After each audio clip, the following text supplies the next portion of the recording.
J'étais tellement excité que quand j'ai lancé la cam de ma vidéo et de ma caméra, je l'ai mise dans le mauvais sens. Du coup, ça a filmé la cuisine qu'il y avait derrière et pas moi. Bref, du coup, il n'y aura pas ma tête et il n'y aura pas tous mes gestes pendant la vidéo. Mais voilà, je refais cette petite intro. Du coup, on va parler de l'alt season, les gars, qui à mon avis sans doute commencé. Je le crie sur tous les toits depuis hier ou avant-hier. Vous l'avez vu dans la vidéo de hier que les alts souffraient mais que ça allait forcément rebondir. On ira voir ça, la dominance du BTC, l'Ethereum, le BTC bien évidemment.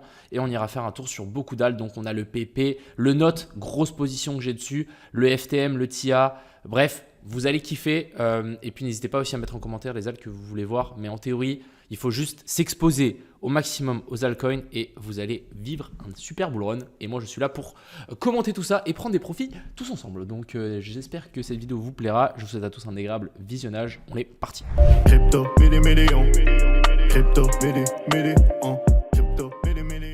Bon, depuis hier, les gars, moi je vous dis, raise vos targets, donc augmentez vos targets, que bientôt j'aurai une PNL de 1 million. Je vous ai partagé 2-3 setups que je trouvais vraiment intéressants. On avait aussi du coup le PP avec un ATH qui arrive et j'avais dit aussi que les alts sont magnifiques. Je répète, les alts sont magnifiques parce que vraiment on avait les alts de fou furieux. Et ici, on avait une super chart de Dentoshi, j'ai beaucoup aimé. Alors en fait, elle a fait quelque chose d'assez intéressant. Elle a fait donc Orders, la dominance de toutes les crypto-monnaies sauf le top 10.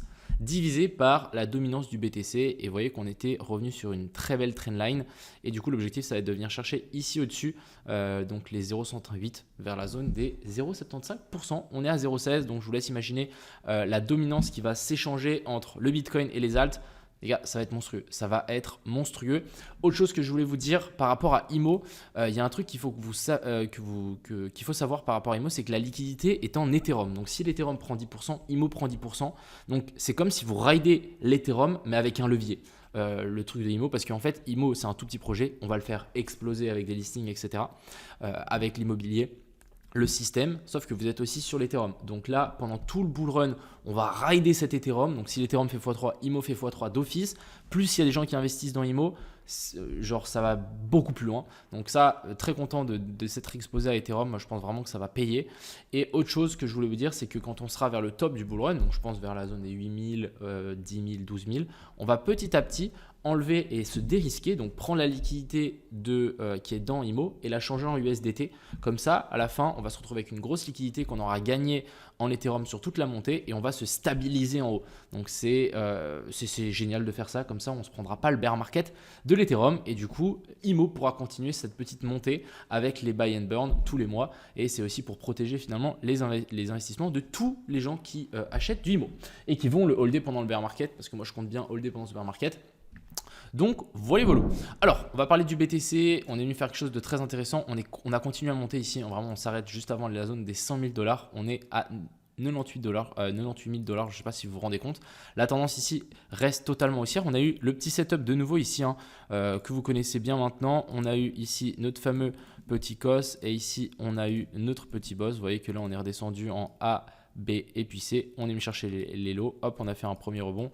On est descendu. Ensuite, c'est parti très très fort. Donc, encore une fois, très belle pattern qu'on est venu faire hier. Ici, ça a de nouveau pumpé.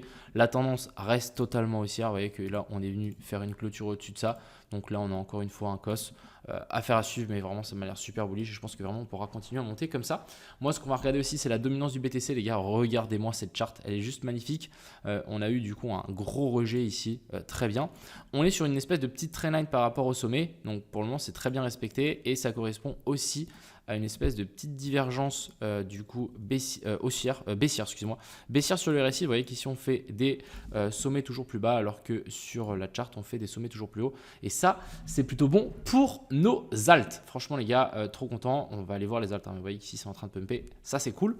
Du côté de l'Ethereum contre BTC, on a eu un autre rebond. Regardez-moi ça en daily, très très belle bougie. Alors rien n'est fait, la dernière fois qu'on a eu de belles bougies comme ça, on a eu un joli petit rallye, mais bon ça s'est fait corriger assez vite. Maintenant il faut vraiment qu'on arrive à se maintenir sur ces niveaux-là et qu'on arrive à faire une clôture au-dessus ici de la zone des 4 centimes pour potentiellement nous confirmer cette inversion de structure. Mais comme je vous ai dit, on a vraiment une divergence haussière ici qui est vraiment puissante et le dernier plus bas là, on est vraiment venu faire un plus bas violent alors que sur le RSI on est venu faire un plus haut et on a une grosse amplitude entre les deux. Donc là pour moi ça c'est vraiment bien et je pense vraiment qu'on pourra repartir de plus belle assez fort. Du côté de l'Ethereum, alors Ethereum, moi j'avais dessiné ça. Malheureusement, on s'est fait un petit peu front run. Moi j'aurais vraiment voulu avoir une petite descente sous cette zone de fair value gap. Pourquoi? Ça correspondait à la fair value gap en weekly. Vous voyez qu'ici on avait une très belle zone de fair value gap en weekly. Malheureusement, on n'est pas venu la toucher. Ça arrive, c'est comme ça. Du coup, moi j'ai pas pris position sur l'Ethereum. Après, j'ai pris position sur plein d'autres alts. On ira voir ça ensemble. Mais voilà, on est venu chercher les derniers lots. Et ensuite, ici, on a eu un très joli rebond. Alors encore une fois, n'oubliez pas que les capitaux se déversent dans l'Ethereum, dans le Bitcoin en premier, ensuite l'Ethereum, ensuite les grosses cryptos. Donc par exemple, je parle du Link, je parle du Doge, je parle du Solana, ce genre de coin, le BNB, et ensuite après ça va aller dans nos alts. Et là, les alts, les gars, elles vont péter un câble.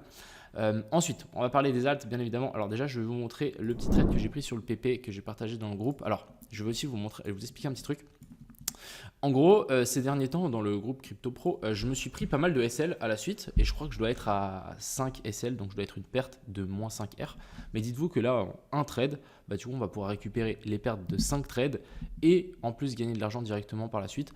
Donc ça, c'est le pouvoir du risk management. Donc vraiment, essayez de gérer votre risk management au maximum. Je vous explique aussi un petit peu le trade. Donc on était venu récupérer les liquidités qu'on avait ici en dessous. On a eu une très belle petite ici inversion de structure. Donc vraiment, elle est super clean. Le COS, le boss, on est redescendu dans la zone de fair value gap qu'on avait en dessous, donc on est rentré là, stop loss sous le plus bas et là on target l'ATH, donc très belle, très joli trade, 7 heures à prendre, donc ça va nous rattraper toutes les pertes. Donc c'est vraiment ça qui est important dans le trading, c'est gérer son risk management. Et une fois que vous pouvez gérer votre risk management, vous allez comprendre que vous pouvez perdre par exemple 5 trades et en gagner un, mais quand vous en gagnez un, vous récupérez, je sais pas, pour 10 trades. Donc c'est ça la puissance du risk management. Ensuite, on va parler du note. Les gars, la pattern est incroyable. Les gars, la pattern est incroyable. Je sais que vous en avez déjà parlé 36 fois, mais j'ai envie de vous en reparler parce que je suis trop bullish dessus. J'ai une belle position. En gros, ici, regardez, on avait vraiment cette zone de support ici. On a fait un très beau joli ici, COS, boss. Correction en A, B puis C. On vient récupérer les qualos qu'on avait laissés là et les dernières liquidités qu'on avait ici. Et là, les gars, je vous dis, c'est le moment violent. Quand je dis le moment violent, c'est qu'il faut comprendre que dans une impulsive, donc en vague d'Elliott, on a la racine, sommet de la 1 et bas de la 2. Et après, on doit aller chercher la 3. Mais en fait, cette 3, les gars, c'est le mouvement le plus impulsif, le plus violent du coup en théorie dans les vagues d'Elliott. Et du coup, là, ce qu'on va faire simplement, c'est prendre notre Fibo d'extension, racine, sommet de la 1 et bas de la 2. Et là, on va pouvoir target directement la zone des 168, 268, les 300, les 400, ça peut aller vraiment très très haut. Donc pour moi, là, l'impulsion qu'on va faire, c'est vraiment le moment le plus impulsif sur une crypto qu'on peut faire, c'est simplement la vague 3 et ça risque de partir assez fort. Moi, j'ai un TP, je pense qu'on peut venir chercher la TH vu que c'est un nouveau coin.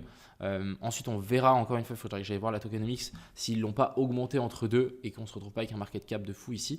Mais voilà, je pense que c'est quelque chose qui peut largement se faire et mon objectif, c'est d'avoir une carte, donc une PNL carte de plus d'1 million. On verra bien si ça arrive, mais je vais tout faire pour.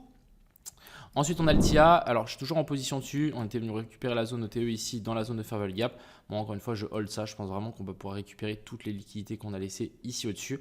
Il va falloir être patient, mais ça va le faire. On a le FTM, magnifique. Encore une fois, si jamais il y a des gens qui veulent rentrer, les gars, ça se fait là. On a touché de la zone de fair value gap ici en daily. Le cost, le boss, on est revenu faire ici un cost. Correction, ici on le voit bien en escalier, on descend tranquillement.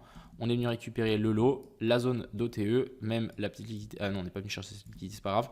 Mais on est venu chercher la zone OTE qui était là, donc les 0,108. Et là, à mon avis, on va repartir très très fort. Donc FTM, banger. Franchement, rien à dire, banger. Ici, on a le OU, donc j'avais dessiné ça pour dire qu'on allait descendre peut-être un petit peu plus bas. Bon, pour le moment, on rebondit.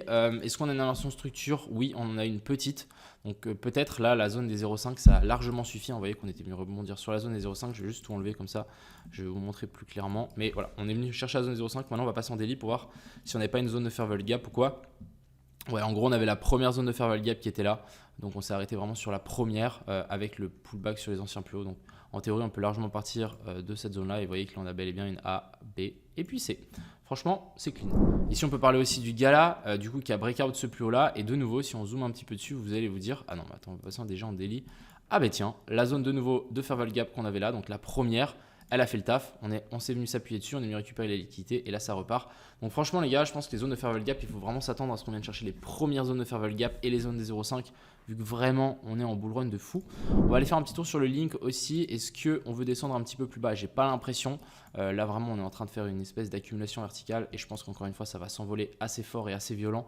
Donc, Encore une fois, si vous êtes en spot, holdez au maximum. Si vous ne l'êtes pas, exposez-vous au spot à mon avis parce que ça va partir assez fort.